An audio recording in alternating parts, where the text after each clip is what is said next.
Bismillahirrahmanirrahim. Assalamualaikum warahmatullahi wabarakatuh. Innal hamdalillah nahmaduhu wa nasta'inuhu wa nastaghfiruh wa na'udzu billahi min syururi anfusina wa min sayyiati a'malina. May yahdihillahu fala mudhillalah wa may yudlilhu fala hadiyalah. Asyhadu an la ilaha illallah wahdahu la syarikalah wa asyhadu anna Muhammadan abduhu wa rasuluh la nabiyya wa la rasula ba'dah. Allahumma fassalli wa sallim ala sayyidina Muhammad wa ala ali Muhammad kama sallaita ala Ibrahim wa ala ali Ibrahim fil alamin innaka Hamidum Majid. Allahumma barik ala Muhammad wa ala ali Muhammad kama barakta ala Ibrahim wa ala ali Ibrahim fil alamin innaka Hamidum Majid. Amma ba'd.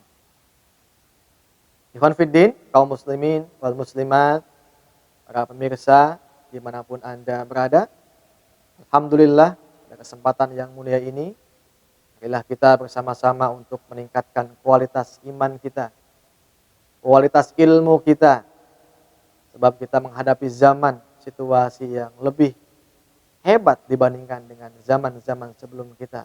Maka dua kunci itulah yang akan bisa membawa kesuksesan mengarungi kehidupan ini. Baik ikhwan fiddin, kaum muslimin wal muslimat rahimakumullah.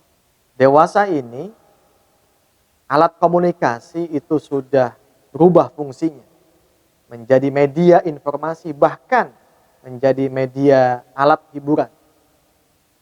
Oleh sebab itu maka jika ketika awal kemunculannya alat komunikasi itu hanya sebatas digunakan sebagai komunikasi, bagaimana telepon, SMS sudah cukup. Namun hari ini ketika itu sudah berubah fungsinya menjadi media informasi, maka orang semuanya membutuhkannya. Ketika makan, ketika di kantor, dalam kondisi situasi apapun orang pasti menggenggam handphone. Ketika kumpul-kumpul pasti semua fokus dengan handphonenya. Bahkan asyik sendiri dengan media-media alat komunikasi itu.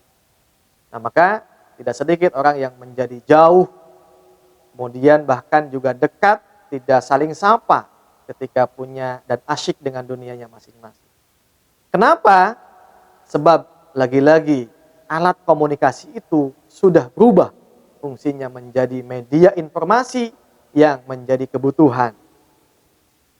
Maka andai saja kita mau menuju satu tempat, hari ini kita sudah tidak dibingungkan dengan di mana alamatnya, blok apa, bagaimana dan kemana jalannya. Tinggal kita pasang Google Map, di sana sudah kelihatan semuanya. Apakah jalannya macet atau tidak, berapa lama kita akan menempuh, sampai dipandu, sampai tujuan, sampai ke belok kanan, belok kiri dan lain sebagainya. Maka itu menjadi penting. Apalagi kalau seandainya kita hari ini misalnya akan menuju satu tempat, akan tinggal di sana, akan travel ke tempat itu. Paling tidak kita sebelum melakukan itu kita bisa searching dulu melalui media informasi. Bagaimana kondisinya, bagaimana cuacanya, bagaimana situasinya, bagaimana bahasa dan lain sebagainya. Sehingga apa? Yang paling mahal itu adalah media informasi, memberikan informasi kepada orang yang tidak tahu menjadi tahu. Dan itu bisa kita dapatkan sebelum kita melakukan aktivitas dan sebelum kita meraih kepada tujuan yang hendak kita capai. Nah, Bapak Ibu kaum muslimin wal muslimat rahimakumullah, kenapa hal itu tidak sama memperlakukannya kepada ayat-ayat Allah? Setiap informasi yang Allah sampaikan melalui lisan nabinya dalam Al-Quran itu hakikatnya informasi kepada kita supaya kita tidak salah nanti di tempat yang akan menjadi kehidupan kita selama-lamanya. Maka salah satu kehebatan mukjizat itu adalah menyampaikan informasi sekaligus panduan hidup bagaimana kita melakoni hidup di dunia dan juga bagaimana supaya kita selamat nanti di akhirat. Ya, contoh misalnya ketika kita membaca ayat fa amma man thaqulat mawazinuhu fahuwa fi 'ishatir radiyah Wa amma man khaffat mawazinuhu fa ummuhu hawiyah.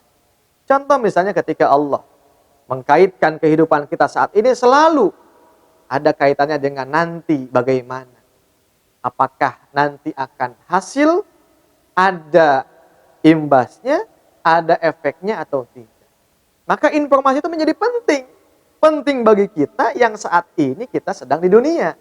Sedangkan informasi yang Allah sampaikan kepada kita itu sudah jauh melebihi dalam situasi kondisi nanti ketika kita di akhirat. Maka ini menjadi sangat dibutuhkan mestinya. Bahkan lebih butuh dibandingkan dengan Google. Lebih butuh dibandingkan dengan informasi YouTube dan lain sebagainya. Namun kenapa kadang-kadang umat Islam, kaum mukminin hari ini lebih banyak memegang handphonenya. Lebih banyak membuka Google-nya dibandingkan dengan membaca ayat-ayat Al-Quran.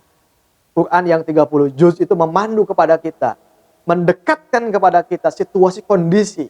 Allah sampaikan kebahagiaan, Allah sampaikan kenikmatan tentang surga. Innalil muttaqina mafaza hadaiqa wa a'naba. Allah pun juga menyampaikan ancaman api neraka yang panas. Ya, inna jahannama kanat mirsada. Bagaimana yang namanya neraka itu akan senantiasa mengintai kepada kita. Tindakan, ucapan, perbuatan kita diintai jika seandainya kita memalingkan ayat-ayat Allah Ta'ala. Nah maka jika Quran sebagai media informasi dipahami oleh kaum mukminin, itu adalah informasi yang sangat penting, yang sangat mahal. Kita tidak usah melakukan penelitian dulu, tidak usah uji coba dulu. Itu seakan-akan hanya sebatas disampaikan plak begitu saja oleh Allah. Maka mestinya ini dikaji melebihi segala-galanya. Waktu kita andai saja bahwa kita semua akan kembali dan kita tidak tahu mesti bagaimana saat ini menyiapkan buat kembali itu, mestinya kita baca panduannya. Sehingga dengan membaca panduan yang di sana dalamnya ada informasi, ketika kita akan pulang, ketika akan kita melakukan satu perjalanan kepada tujuan tempat tertentu, kita tidak melepaskan persiapan. Andai saja kita mau melakukan ibadah umroh atau haji, maka dibekali dengan ilmunya yang disebut dengan manasik haji atau umroh. Sehingga kita tahu bagaimana tawaf, bagaimana sa'i, kapan kita melakukan ibadah, kemudian juga kapan kita mesti pulang ke hotel, berapa jaraknya antara hotel dengan masjid di Mekah atau di Madinah. Ini menunjukkan apa? Penting. Pun demikian termasuk cuacanya. Andai saja di sana musim dingin, maka kita persiapkan bawa jaket. Andai saja musim panas di sana, maka kita persiapkan segala kosmetik yang akan bisa memprotek kulit kita dan lain sebagainya. Termasuk ngapain saja di sana kita ibadah, kita persiapkan untuk ilmu, jangan sampai sia-sia ketika kita berkunjung ke Baitullah nanti.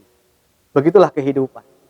Maka ikhwan fillah, sayang sekali andai saja manusia paham bagaimana kehidupan dunia ini hanya sekali, dan panduan itu sebagai saksi nanti apakah kita akan selamat atau tidak, maka niscaya manusia akan memaksimalkan waktunya, akan merasa menyesal andai waktu itu dibuang begitu saja, tidak tahu wajib, tidak tahu haram, dan tidak tahu apa yang mesti ia lakukan.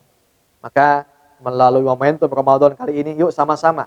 Ramadan adalah bulan Syahrul Quran, bulannya Al-Quran. Maka yuk sama-sama kita mengkaji, kita membaca, kita mentadabburi, dan juga lebih jauhnya bagaimana kita mengaplikasikan dalam kehidupan nanti.